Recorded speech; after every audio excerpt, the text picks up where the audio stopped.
Welcome back once again. Very delighted to be having with us Dr. Islam Anan, Professor of Health Economics. And good morning, Dr. Anan. As we can see that those presidential initiatives, of course, already pre-announced, recognized by every Egyptian citizen by now. It's almost more than 20 years. Yeah, almost from 2018 now. For the presidential initiatives, and the reforms started from 2015. Right, and a lot of success. We have even extended our hands to our brothers and sisters in African countries. Yes. So it has covered so many branches, so many governorates, and so many also specialities. We've not only focused over women and children, it's also elderly people and hepatitis C, to my knowledge, yes. and dwarfism, and what else?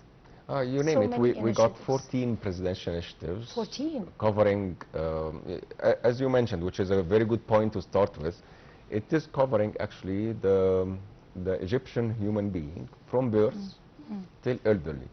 So we do have presidential initiatives, for example, covering mother and fetus, to start with the follow-up of virology for the pregnant women, and then after delivery, we do have another presidential initiatives to check for the genetic diseases, for example, and rare diseases. So we have 19 genetic diseases to be tested for any infant born in the ICU, in the newborn ICU. And then we have, as you mentioned, the short stature, obesity, and anemia presidential initiatives for school age. And we have the school meals. And then we do have, for example, the non-communicable diseases. We are covering the dyslipidemia, the hypertension, the diabetes. And then as well, there is, unfortunately for some people, the cancer prevention initiatives. We are talking about breast cancer, colon cancer, lung cancer, prostate cancer, cervical cancer, and hepatic cancer. And then after the 6 cancers, you will find another one for mental health, for example. You will find another one for the elderly people and geriatrics. So it's covering the life cycle of the human being. And as you mentioned, it's not only the Egyptian citizen, it's all citizens in Egypt, and as well as migrating the knowledge itself and the knowledge sharing to the African countries. So the presidential initiative is not a standalone or a silo initiative. It actually comes with a good vision for health that comprehensive and integrates the concept of the SDGs, the goals, especially when we are talking about health equity, that all Egyptians and all people, they deserve to have equitable access to care. And then from equitable access to care, it's more fair to prevent even the diseases from happening. So it's not only treating the diseases, and this is where the research is very important. The epidemiology map is very important. As you mentioned, we eradicated and we earned the golden tier of hepatitis C. How can we actually eradicate any disease unless we understand the incidence and the prevalence the full of the dimensions disease, of the whole dimensions. disease. So research helped in having the SDGs in place, having the health vision, and making sure that the presidential initiatives that you mentioned are actually integrated inside the vision of Egypt for 2030 to reach a good umbrella of health for all Egyptians. That first, to seek treatment, access to care, and second, trying to prevent as much as possible the happening of the disease itself to Egyptians. Especially with chronic ones. It's a leap. This is a very hard one. Eradicating viruses and infectious, which is a communicable. The chronic ones are even more difficult because hepatitis C is actually a virus. It's not chronic, but it's not chronic. But we've had it for years. It actually make a chronic hepatitis. The chronic hepatitis, but it's actually from hepatitis, the virus itself, the viral hepatitis, and therefore it's even for Egypt it's a very hard case. But in general, for the non-communicable diseases, it's a very hard case because look at the mortality, for example, in Egypt and worldwide. #1 cause of mortality worldwide is cardiovascular diseases. Really? Yes. It's not cancer? Not accidents even. It's not car accidents, not cancer. Not hepatitis. Not hepatitis, not virology. It's cardiovascular disease. The obesity that we are suffering from. The diabetes profile. And for example, how many million Egyptians suffering from diabetes? You are talking about from 12 millions, which is huge number, to 14 millions. Hypertension, some studies are actually saying we have 20 million Egyptians suffering from hypertension. So all the non-communicable diseases like hypertension, like for example the diabetes, most of them suffering from dyslipidemia, hypercholesterolemia, and then suffering, if not treated well, from cardiac diseases. That's why we are hearing a lot about heart failure, we're hearing a lot about cardiac arrest. Put on top of that the sedentary lifestyle. Of course. We have obesity. We have The like awareness, 40%. lack of awareness of good nutrition, Yeah. and concerning the healthy life in general. But can I please get in here and ask you? You said cardiovascular disease is the #1 factor for death, which really might be a surprise for everybody who normally doesn't take a deeper look over that particular health awareness program or file. Why is cardiovascular disease #1 factor for death, and is it hereditary? I mean, can I inherit it from my parents? What are the cases besides obesity?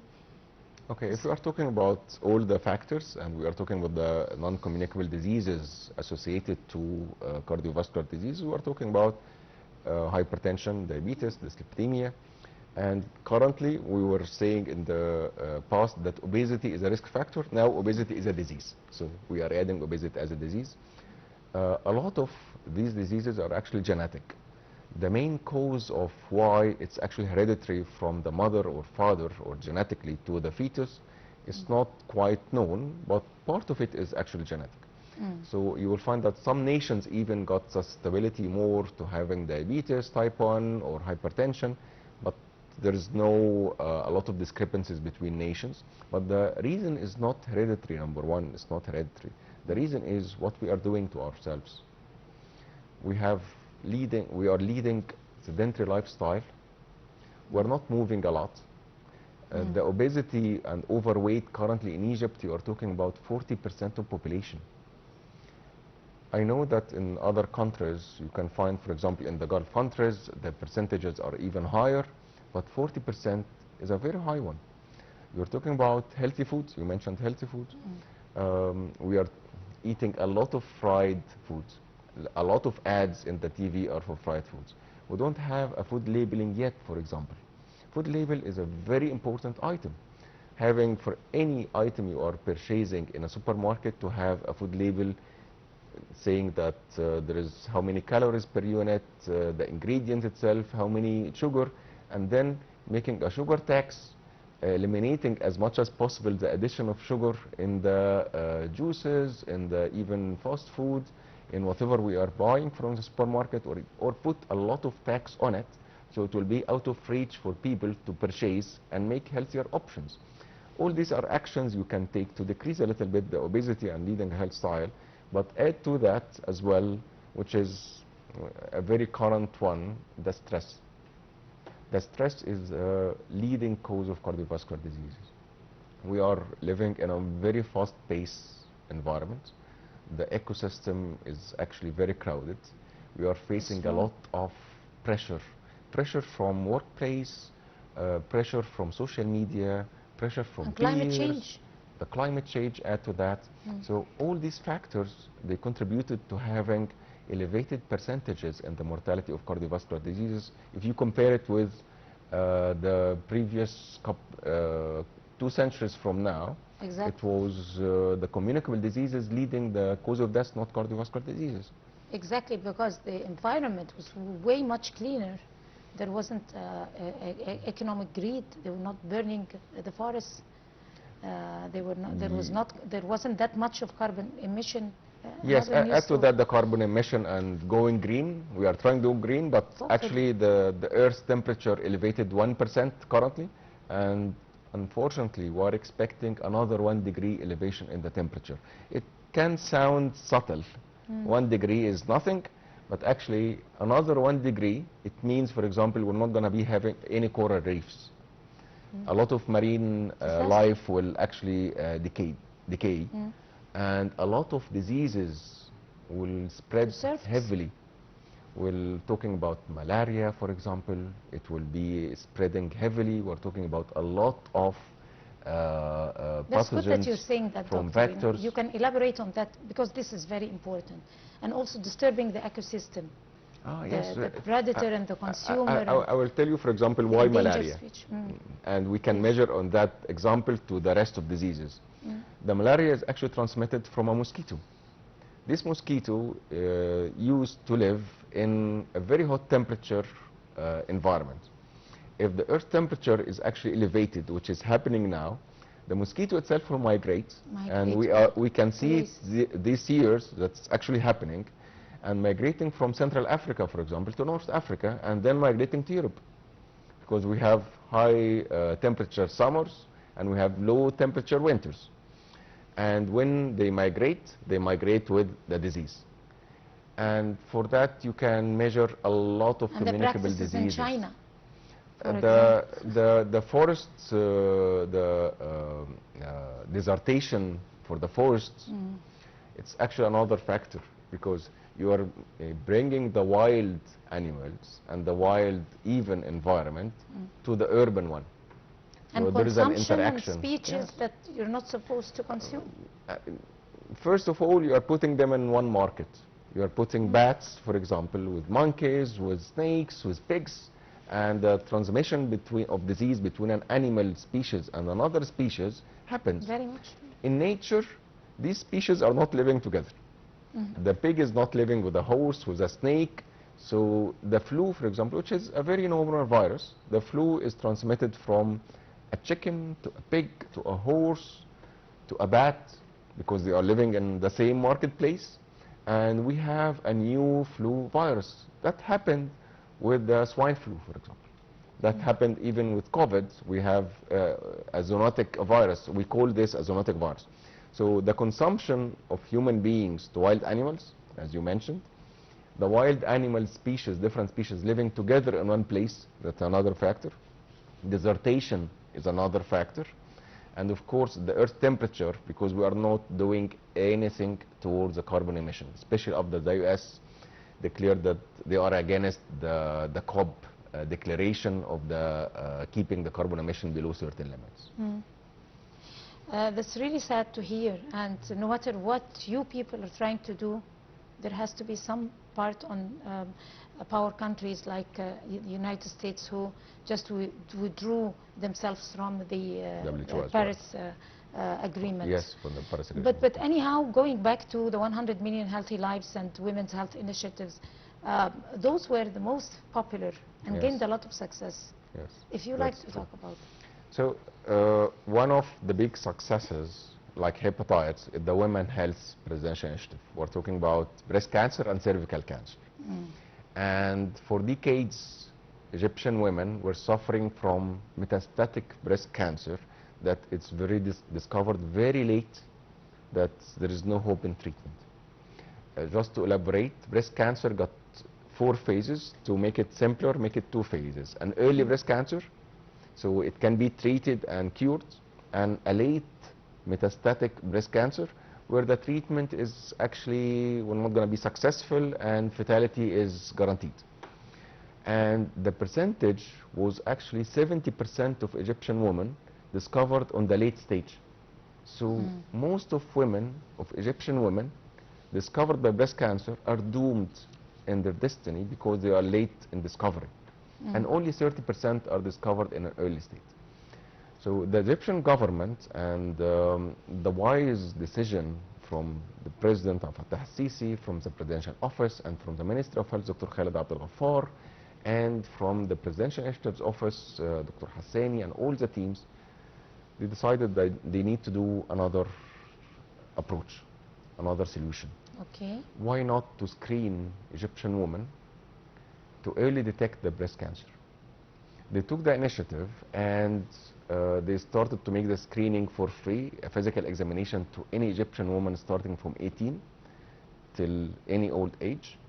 And the physical examination, if detected, they will go for a mammogram, And if unfortunately it will be detected as breast cancer, it will be detected even before symptoms or even before the woman will discover it in a coincidence situation.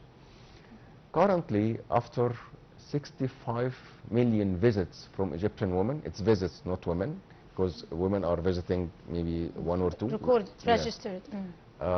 From the 65 million visits, currently, which is a very successful percentage, the percentage of women discovered as an early breast cancer is 70%. So we flipped the percentages.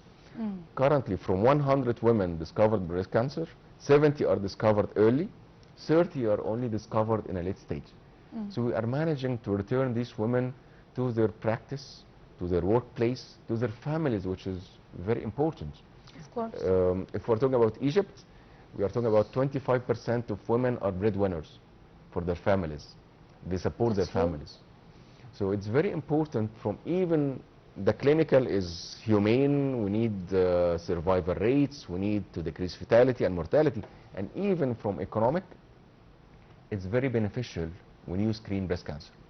A lot of sayings will say, okay, you spend billions on breast cancer and cervical cancer. Is there any economic return? Yes, every Egyptian pound spent on the presidential initiative for women's health returned as 1.5 pounds. So you got In what way? You got even an investment from returning these women to the workplace. So we have economic return from the productivity. So investing on workforce. Exactly. You saved a lot of money because when you discover in a late stage, you are treating with very expensive medications. You secured the social protection of the families when they return to the families. So productivity even is actually higher. And you decreased the hospitalization from the late stage discovery. So when you compare, what if we did not do the presidential for women's health for breast cancer and cervical cancer, we had to spend more, 1 billion Egyptian pounds, which is a huge figure.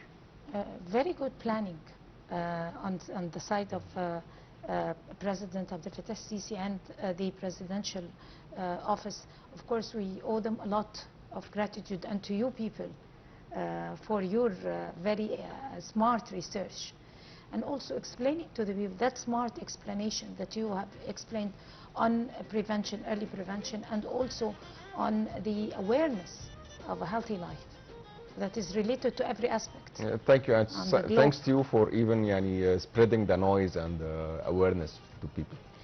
Very delighted to have you here, Dr. Islam Anan. You are a professor of health economics. Thank you very much for coming over to the breakfast show.